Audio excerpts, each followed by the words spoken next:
اور 40,000 بکریاں اور 40,000 اوقیہ چاندی، وہ ڈھیر سارا پیسہ بنتا ہے۔ تو جتنے مالدار لوگ ہوتے تھے وہ طائف میں جا جا کے اپنے بڑے بڑے حویلیاں اور فارم ہاؤس اور اس ٹائپ کی چیزیں بناتے تھے، جاگیریں بڑی بڑی وہاں بنا کے وہاں رہتے تھے۔ اس لیے جو طائف کا علاقہ ہے یہ مالداروں کا علاقہ۔ آج تو محمد نے اپنے در کھول دیے اور اسے کوئی کسی قسم کے فقر فاقے کا کوئی ڈر خوف ہی نہیں، وہ تو بانٹے جا رہا ہے اور دیے جا رہا ہے، تعاون کی اپیل کر رہے ہیں۔ اندازہ لگاؤ، اتنا بڑا صبر اور اتنا بڑا دامن، اتنا بڑا دل، اتنا بڑا سینہ۔ تو آپ نے فرمایا بھائی میں تم سے کہتا ہوں جو خوش دلی سے واپس کر دے تو اچھی بات ہے۔ ان میں یہ بات چل پڑی کہ سارا مال تو مکے والوں کو دے دیا ہے، ہمیں تو کچھ بھی نہیں ملا۔ شکوہ، اپنوں کا شکوہ ہوتا ہے نا۔ صلی علیک اللہ صلواتا دائما فالعز والفوز لیس الا فیک۔ ہم فتح مکہ کے بعد غزوہ طائف کا ذکر کر رہے تھے۔ غزوہ طائف سے بھی پہلے غزوہ حنین ہے۔ اس حنین میں جب شکست ہوئی اور کافر بھاگے تو انہوں نے جا کے طائف کے قلعوں میں پناہ لی تھی اور ان قلعوں کا آپ نے محاصرہ کیا تھا، جس کی تفصیل گزشتہ جمعہ میں نے عرض کی ہے۔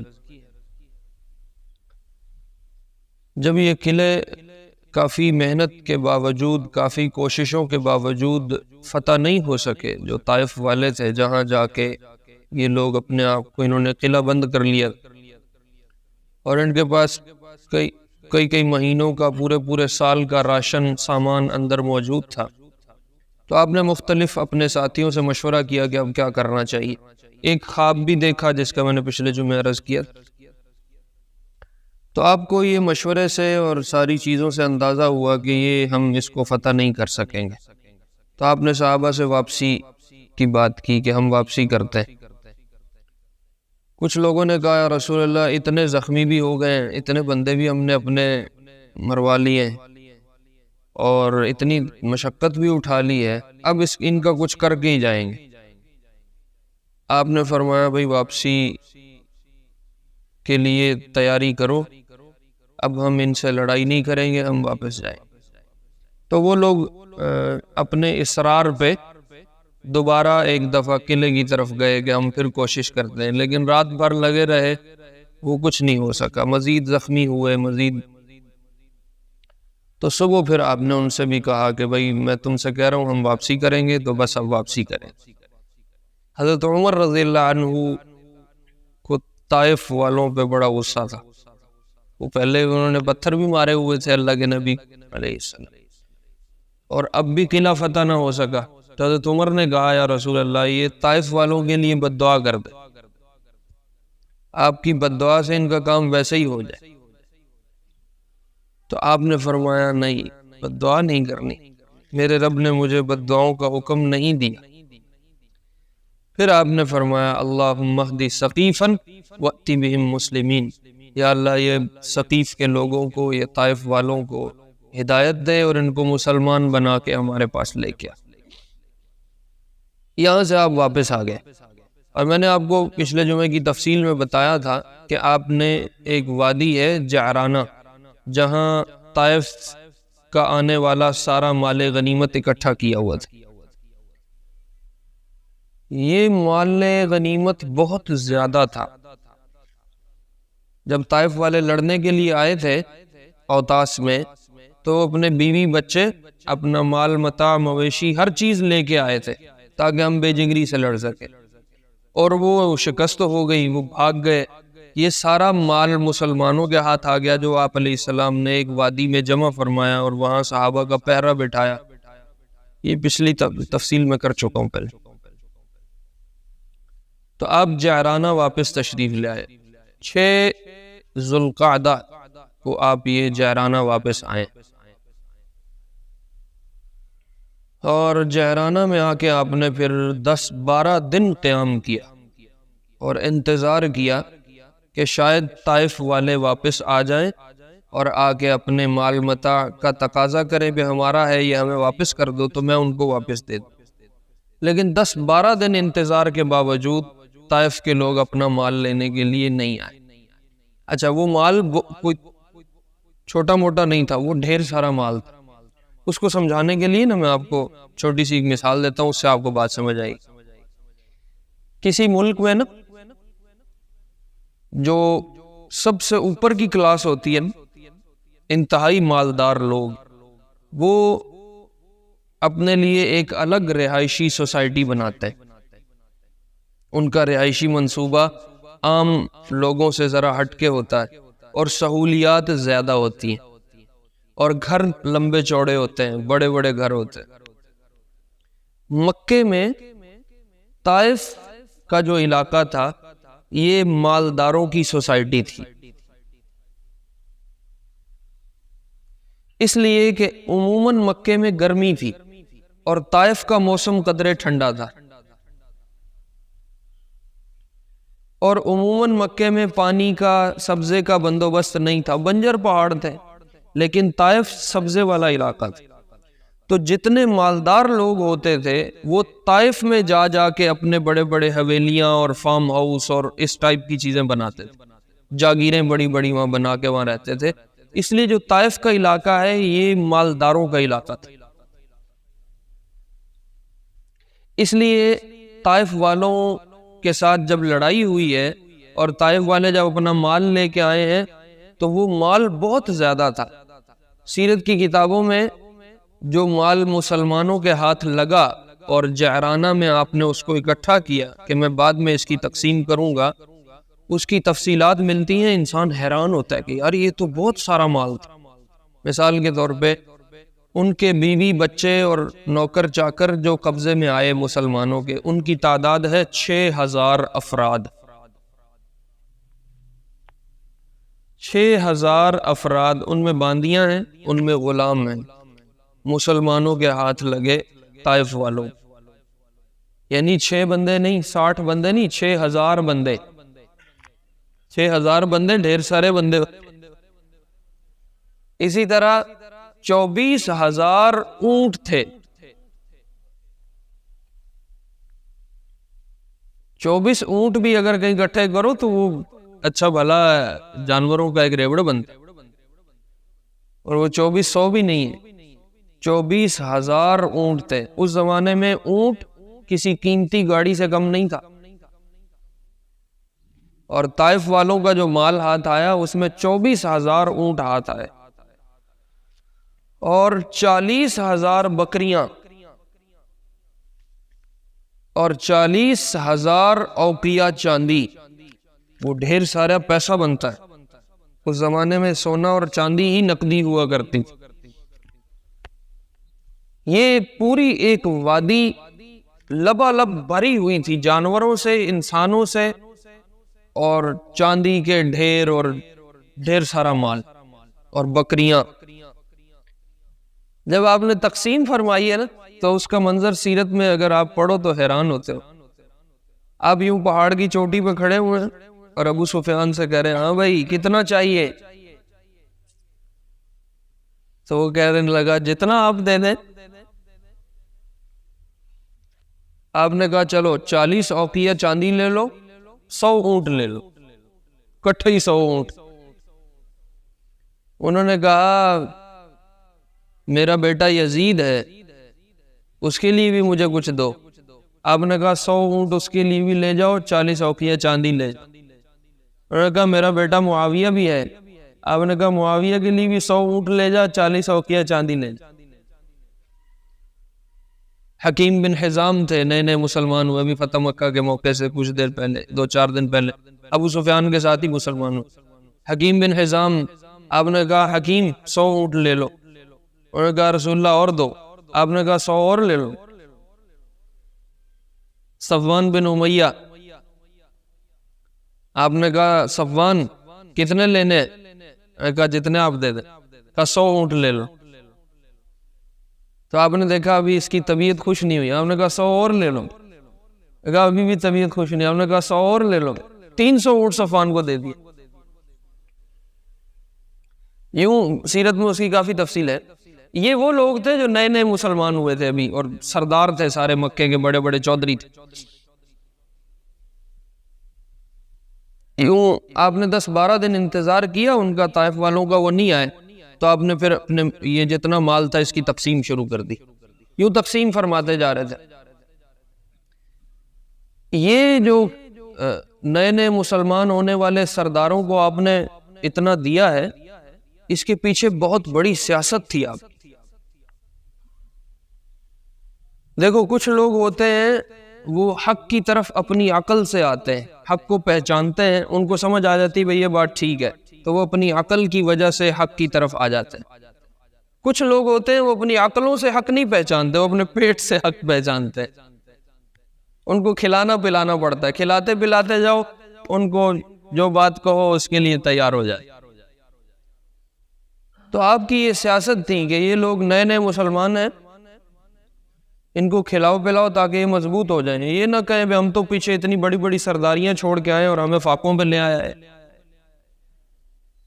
علماء نے اس کی ایک بڑی زبردست حال لکھی. کہا جیسے جانور، کسی جانور کو باڑے میں لے کے آنا ہو تو اس کو چارہ دکھایا جاتا ہے، چارہ دکھاتے دکھاتے دکھاتے اس کو گھیر گھار کے بندہ باڑے میں لے آتا ہے. تو اسلام اور ایمان کا ایک باڑہ ہے، پرامن جگہ ہے جہاں مختلف لوگوں کو لے کے آنا ہے. تو آپ نے اس مال کو بطور چارے کے استعمال فرمایا، ان کو دکھاتے دکھاتے دکھاتے ان کو اپنے باڑے میں لے گئے. تو آپ نے تقسیم فرمایا، بہت سارے سرداروں کو دیا. ان کو قرآن نے مؤلفۃ القلوب کہا ہے، جن کے دلوں کو اللہ نے کہا جوڑ کے رکھو، ان کو تھوڑا بہت کھلاؤ پلاؤ تاکہ یہ مضبوط ہو جائے. جب ان کو دے کے آپ فارغ ہوئے تو مال ابھی ڈھیر سارا بچا ہوا تھا. وہ 24,000 اونٹ ہیں، ان میں سے 100 پکڑا بھی دو تو وہ کتنے کا آپ پکڑا لو. تو پھر آپ نے زید بن ثابت سے فرمایا، مکہ فتح ہونے کے بعد جو نئے لوگ آئے ہیں ہمارے ساتھ، وہ 2,000 کی تعداد تھی تقریباً، ان کو لے آؤ، اور مکے میں جتنے مہاجرین تھے جو ہجرت کر کے مدینہ گئے تھے ان کو لے آؤ. پھر ان کو زید بن ثابت رضی اللہ عنہ جمع فرمایا. آپ نے پھر باقی جو مال تھا وہ ان میں تقسیم فرمایا. سیرت میں اس کی تفصیل لکھی ہے، ہر بندے کو 4 اونٹ آئے اور 40 بکریاں آئیں. ہر بندے کو 4 اونٹ اور 40 بکریاں ملی. اور تقسیم غنیمت میں یہ ترتیب ہے کہ گھوڑے کو 2 بندوں کا حصہ ملتا ہے. تو وہ شخص جو خود اپنا گھوڑا لے کے جنگ میں شریک تھا، اس کو ایک حصہ اپنا ملا اور 2 حصے گھوڑے کے ملے. تو یوں ان لوگوں کو پھر 120 بکریاں اور 12 اونٹ ملے. آپ نے یہ سارا مال یوں تقسیم فرمایا. جب آپ یہ تقسیم کر رہے تھے نا تو پوری وادی میں آواز لگ گئی، ان محمدن یعطی ولا یخاف الفقر. آج تو محمد نے اپنے در کھول دیے اور اسے کوئی کسی قسم کے فقر فاقے کا کوئی ڈر خوف ہی نہیں، وہ تو بانٹے جا رہا ہے اور دیے جا رہا ہے. تو لوگ اکٹھے ہو کے سارے جمع ہو گئے آپ کے اوپر، جیسے جمگٹا نہیں لگ جاتا، رش پڑ جاتا ہے، مجھے بھی دو مجھے بھی دو مجھے بھی دو. تو وہ کئی سارا رش لگ گیا. اس رش کی وجہ سے آپ جہاں کھڑے بانٹ رہے تھے آپ پیچھے ہٹنا شروع ہوئے، چونکہ رش بہت زیادہ ہوتا جا رہا تھا. پیچھے ہٹتے ہٹتے پیچھے ایک درخت تھا، جب آپ وہاں پہنچے تو آپ کی چادر اس درخت میں اٹک کے نا وہ پھٹ گئی، چر گئی. صاحب نے فرمایا، ایوہ الناس ردو علی ردائی، خدا دے بندے میری چادر دے چھڑ دے، میری چادر تو چھوڑ دو. پھر آپ نے فرمایا، والذی نفسی بیدی، اس ذات کی قسم جس کے قبضے میں میری جان ہے، لو کان عندی شجر تہامہ نعما لقسمتہ علیکم. اللہ کے بندو، یہ پورا مکہ بھرا ہوا جتنے درخت ہیں، اتنے درختوں کی بقدر بھی اگر میرے پاس نعمتیں ہوتی تو میں تم میں بانٹتا رہتا. وما وجدتمونی بخیلا، اور تم مجھے کبھی بھی بخیل اور لالچی نہ پاتے، میں تم پہ سارا ہی تقسیم کر دیتا، اس لیے پریشان ہوں، میں سارا تم ہی دوں گا. آپ نے سب میں بانٹا، تقسیم کیا. جب آپ تقسیم کر کے فارغ ہوئے تو 2 دن بعد طائف والے آ گئے. 9 بندے اکٹھے ہو، ان کا ایک گروپ آیا، ایک وفد آیا 9 بندوں کا طائف والوں. انہوں نے آ کے نا آپ علیہ السلام سے بات کی، یا رسول اللہ ہماری عورتیں بچے بھی آپ کے پاس ہیں اور ہمارا مال متاع بھی سارا آپ کے پاس ہے، ہم وہ واپس لینے کے لیے آئے۔ پہلے آئے اور مسلمان ہوئے، کلمہ پڑھ لیا، مسلمان ہونے کے بعد کہا یا رسول اللہ ہمارے بچے بھی آپ کے پاس ہیں اور ہمارا مال بھی آپ کے پاس ہے، ہم اس کی واپسی کا تقاضا لے کے آئے ہیں، آپ ہمارے ساتھ شفقت کا معاملہ فرمائیں۔ اور ان میں خطیب ہیں زہیر، طائف والوں میں زہیر، یہ اس خاندان سے تھے جس خاندان کی مائی علیمہ تھی، بنو سعد۔ یہ یعنی آپ نے جس خاندان میں دودھ پیا تھا، بچپن میں رضاعت کی تھی، یہ اس کے ایک فرد تھے، اور یہ خاندان بھی طائف والوں میں سے تھا، اور ان میں سے بہت سارے قیدی جو طائف میں سے آئے تھے ان میں وہ بنو سعد کے لوگ بھی تھے۔ تو زہیر آگے کہنے لگے یا رسول اللہ یہ جو عورتیں آپ نے پکڑ کے رکھی ہیں، ان عورتوں میں بہت ساری رشتے میں آپ کی پھپھیاں بنتی ہیں، چونکہ دودھ پیا تھا نا آپ نے، اور بہت ساری آپ کی خالائیں بنتی ہیں اور بہت ساری آپ کی بہنیں بنتی ہیں۔ اگر کسی بادشاہ سے ہمارے اس طرح کے تعلق ہوتے اور ہم بادشاہ کے پاس پھنس جاتے تو اس تعلق کی وجہ سے ہمیں بہت ساری چھوٹ مل جاتی۔ آپ اللہ کے نبی ہیں، آپ تو بادشاہوں سے بڑی شان رکھتے ہیں، آپ کی سخاوت تو بادشاہوں سے بہت زیادہ ہے، اور یہ آپ کا سارا رضائی خاندان ہے، اس میں آپ کی پھپھیاں خالائیں ہیں، اور ہم آپ کے پاس بندے پڑے ہیں، پھنس گئے ہیں، آپ بھی ہمارے ساتھ شفقت کا معاملہ فرمائیں، اور آپ سے ہم بہت زیادہ کی امید رکھتے ہیں۔ آپ نے فرمایا اللہ کے بندو، میں نے 10-12 دن تمہارا انتظار کیا، تم نہیں آئے، اور میں نے مال تقسیم نہیں کیا کہ شاید تم لوگ آ کے مطالبہ کرو اور میں تمہیں دے دوں، اب تو میں تقسیم کر چکا ہوں، اب واپسی کی صورت کیسے ہو سکتی؟ پھر آپ نے ان سے کہا احب الحدیث الی اصدق، میری بات سنو، سیدھی سیدھی بات میرے ساتھ کرنی ہے، مجھے سیدھی سیدھی بات پسند ہے۔ پھر آپ نے ان سے کہا دونوں چیزیں نہیں ملیں گی، یا اپنے عورتیں اور بچے لے لو یا اپنا مال واپس لے لو، ایک چیز میں تمہیں دے سکتا ہوں، دونوں چیزیں واپس نہیں مل سکتی۔ انہوں نے کہا ما کننا نعدل بالاحساب شیئا، ہمیں بندے واپس کر دو، پیسہ ہمیں ضرورت نہیں، عورتیں ہماری، بچے ہمارے ہمیں دے دو، پیسہ آپ اپنے پاس رکھو، ہم وہ آپ سے واپسی نہیں مانگیں۔ تو آپ نے فرمایا جتنے تمہارے بچے اور عورتیں لونڈیاں اور غلام بن کے میرے حصے میں آئے یا بنو ہاشم کے حصے میں آئے، میں وہ سارے تمہیں واپس کرتا ہوں۔ آپ نے سارے غلام اور ساری باندیاں جو بن کے طائف والوں کی آئی تھیں مسلمانوں کے ہاتھ، جو اپنے حصے میں اور بنو ہاشم کے حصے میں آئیں، آپ نے وہ واپس کر۔ پھر آپ نے کہا اب ایسے کرو، میں چونکہ تقسیم کر چکا ہوں، اب باقیوں پہ میرا حق نہیں ہے، جس کے حصے میں جو آ گیا وہ اسی کا حق ہے، تو اب انتظار کرو، ظہر کی نماز کے بعد کھڑے ہو کے تم مسلمانوں سے ایک دفعہ اپیل کرو کہ بھائی ہمارے بندے، ہماری عورتیں، ہمارے بچے جو تمہارے حصوں میں آ چکے ہیں وہ ہمیں واپس کر۔ اس اپیل پہ جو تمہیں واپس کر دیں وہ تمہیں مل جائیں گے۔ ہاں میں اتنا کر سکتا ہوں کہ میں تمہاری سفارش کر دوں گا۔ دیکھو آپ نے، اگر آپ صحابہ کو بلا کے کہتے چل بھائی تو بھی واپس کر دے، تو بھی واپس کر دے، وہ دے دیتے، لیکن آپ نے زور زبردستی نہیں کی، اپنا حصہ واپس کر دیا، کہا میں سفارش کر دوں گا، اگر کوئی دینا چاہے تمہیں واپس کرنا چاہے تو ضرور دے۔ ظہر کی نماز کے بعد وہی زہیر کھڑے ہوئے، انہوں نے پھر ایک لمبی تقریر کی اور اس میں مسلمانوں کو اپیل کی کہ ہماری عورتیں اور ہمارے بچے جو تمہارے حصے میں آئے وہ ہمیں واپس کر دو۔ تو ان کی تقریر کے بعد پھر آپ کھڑے ہوئے علیہ السلام، آپ نے فرمایا بھئی یہ تمہارے بھائی ہیں، طائف سے آئے ہیں اور یہ مسلمان ہو چکے ہیں، جو ان کی عورتیں اور بچے میرے یا بنو ہاشم کے حصے میں آئے تھے وہ میں نے ان کو لوٹا دیے، اور میں آپ سے بھی درخواست کرتا ہوں کہ آپ بھی ان کے بیوی بچوں کو واپس کر دو۔ اگر کوئی طیب خاطر سے، دل کی رضا سے واپس کرے تو اچھی بات ہے، نہیں کرتا تو میں اس کی پیمنٹ کرنے کو بھی تیار ہوں. یہ آپ نے اتنا ان کا خیال رکھا. یہ وہ لوگ تھے جنہوں نے پتھر مارے تھے، اور آپ اب ان کے سفارشی بن کے ان کی طرف سے تعاون کی اپیل کر رہے ہیں. اندازہ لگاؤ اتنا بڑا صبر اور اتنا بڑا دامن، اتنا بڑا دل، اتنا بڑا سینہ. تو آپ نے فرمایا بھائی میں تم سے کہتا ہوں جو خوش دلی سے واپس کر دے تو اچھی بات ہے، نہیں کرتا تو میرے سے آ کے پیسے لے لے، میں اس کے پیسے دینے کو تیار. تو صحابہ نے کہا یا رسول اللہ جتنے ہمارے حصے میں آئے ہم نے سب واپس کی. ایک دم 6000 بندہ آزاد ہو گیا.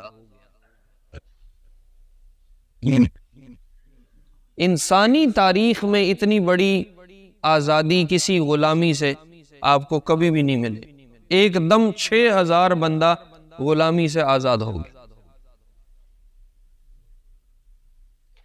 اچھا یہ جو عورتیں اور بچے تھے نا، ان میں ایک خاتون ہے، ان کا نام ہے شیماء.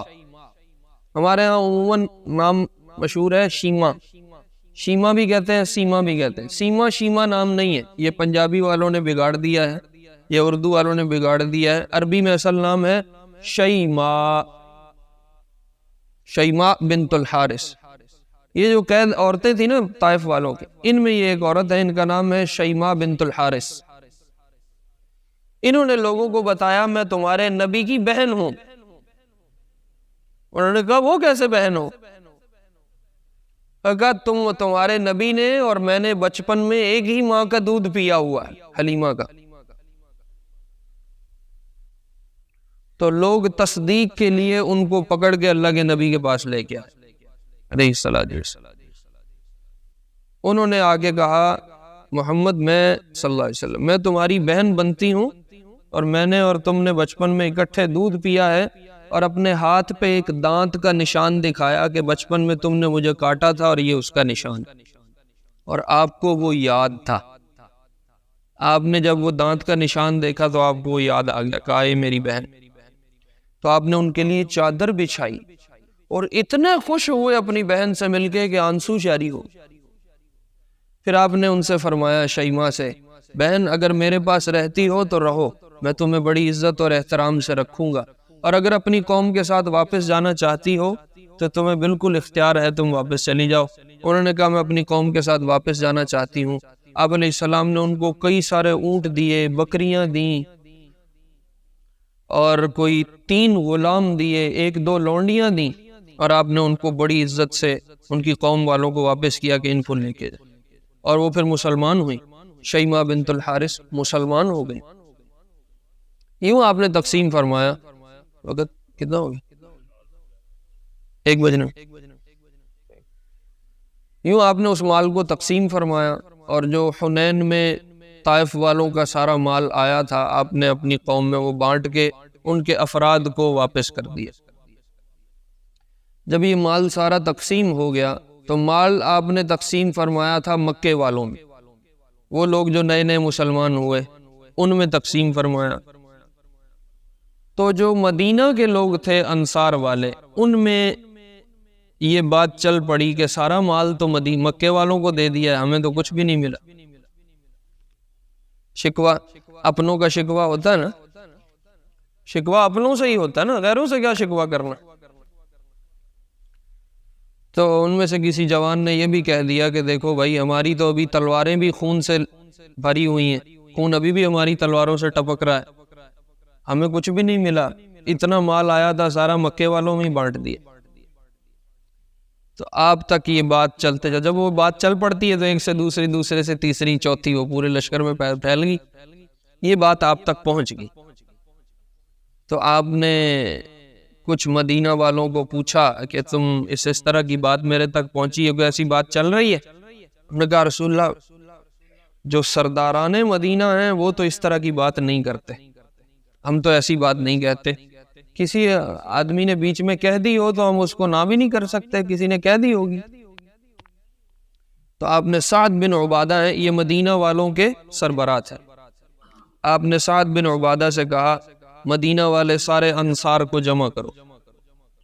تو انہوں نے انصار کے تمام افراد جتنے صحابہ تھے سب کو ایک جگہ جمع کیا، اور آپ کو اطلاع دی گیا رسول اللہ مدینہ کے جتنے افراد انصار کے لوگ آئے ہوئے ہیں ان کو میں نے اکٹھا کر لیا۔ آپ نے فرمایا بھئی جتنے مکے والے ہیں وہ بیچ میں سے چلے جاؤ، اٹھ جاؤ، یہاں صرف مدینہ والے بیٹھے۔ پھر آپ نے ان میں خطبہ ارشاد فرمایا۔ وہ خطبہ ویسے ہے بڑا زبردست ہے، اس کے لیے الگ ایک جمعہ ہونا چاہیے، میں مختصراً آپ کو بس بتا دیتا ہوں۔ آپ نے ان کو نا انصار والوں کو، مدینہ والوں کو جن میں یہ بات پیدا ہوئی کہ یار ہمیں کچھ نہیں ملا، سارا اوروں میں تقسیم کر دیا۔ آپ نے اپنے خطبے میں ان سے اپنا رشتہ گنوایا کہ میرا اور تمہارا رشتہ تو بہت پرانا اور بڑا مضبوط اور بہت مضبوط بنیادوں پہ ہے، یہ چند پیسے اور یہ تھوڑی بہت چیزوں کے لیے تم اپنا اور میرا رشتہ کیوں خراب کر رہے ہو، اور تم شکوے کیوں دل میں لا رہے ہو، اور میرے لیے تمہارے دل میں کیوں اس طرح کی باتیں آ گئی۔ بڑا آپ نے ان سے لاڈ والا ایک خطبہ ارشاد فرمایا۔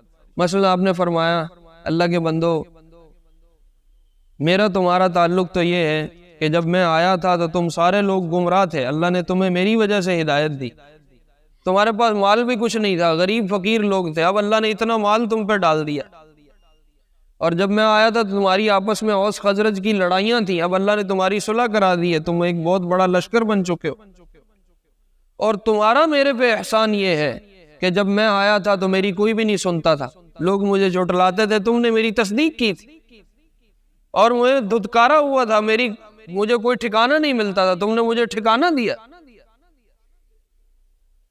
اور میرے پاس مال متاع کچھ نہیں تھا، فقیر تھا، فاقہ مست تھا، تم نے آ کے اپنا مال ہم پہ لوٹایا، اور مسلمانوں کو اور مہاجرین کو اپنا مال دیا، تم نے ہمیں ٹھکانہ بھی دیا، پیسہ بھی دیا، میرا تمہارا تو اتنا پرانا اور اتنا مضبوط رشتہ ہے، اور یہ جو چھوٹی سی ایک تقسیم آئی ہے اور اس کی وجہ سے تمہارے دل میں بات آ گئی ہے، اللہ کے میں اب اس کی عربی عبارت آپ کو نہیں سنا رہا، وہ بات لمبی ہو جائے گی۔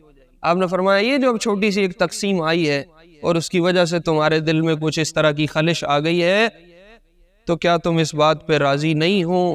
اللہ، یہ سنو بات، آپ نے یہ سارا پچھلا سنا کے پھر آپ نے ارشاد فرمایا اما ترضون یا معشر الانصار، اے انصاریو کیا تم اس بات پہ راضی نہیں ہو، الناس یذهبون بالشاة والبعیر وانتم تذهبون برسول اللہ الى رحالکم، بے سارے لوگ بھیڑ بکریاں لے کے جائیں اور تم اللہ کا رسول اپنے حصے میں لے کے جاؤ۔ او ہو یہ بات ایسی تھی کہ وہ سب ہل گئے۔ پھر آپ نے فرمایا والذی نفس محمد بیدہ، اس ذات کی قسم جس کے قبضے میں محمد صلی اللہ علیہ وسلم کی جان ہے، لولا الہجرۃ لکنت امرأ من الانصار، اگر ہجرت نہ ہوتی اور میں مہاجر نہ ہوتا تو مجھے تم سے اتنی محبت ہے کہ میں خود ایک انصاری بن جاتا۔ لو سلک الناس شعبا ووادیا، سارے کے سارے لوگ ایک وادی اور ایک راستہ چلے، وسلکت الانصار شعبا ووادیا، اور انصار کے لوگ مدینہ والے دوسرا راستہ چنے، تو میں انصار والے راستے پہ جاؤں گا، میں لوگوں کے راستے پہ نہیں جاؤں گا، میرا تمہارا اتنا پرانا اور مضبوط تعلق، اس لیے چھوٹی موٹی تقسیم پہ پریشان نہ ہو۔ پھر آپ نے فرمایا الناس دثار والانصار شعار، سارے کے سارے لوگ میرا باہر کا کپڑا ہے اور انصار میرے اندر کا کپڑا ہے، اندر والا کپڑا جسم کے زیادہ قریب ہوتا ہے، تو آپ نے فرمایا لوگ تو باہر کا کپڑا ہے اور مدینے والے میرا اندر کا کپڑا ہے۔ اور پھر آپ نے ہاتھ اٹھا کے فرمایا اللہم اغفر للانصار، یا اللہ یہ مدینے والے انصار سب کی تو مغفرت فرما۔ پھر آپ نے فرمایا ولی ابناء الانصار، ان کے بچوں کی بھی مغفرت فرما، ولی ابناء ابناء الانصار، اور ان کے بچوں کے بھی بچوں کی بخشش فرما، نسلوں کی بخشش کی دعا فرما۔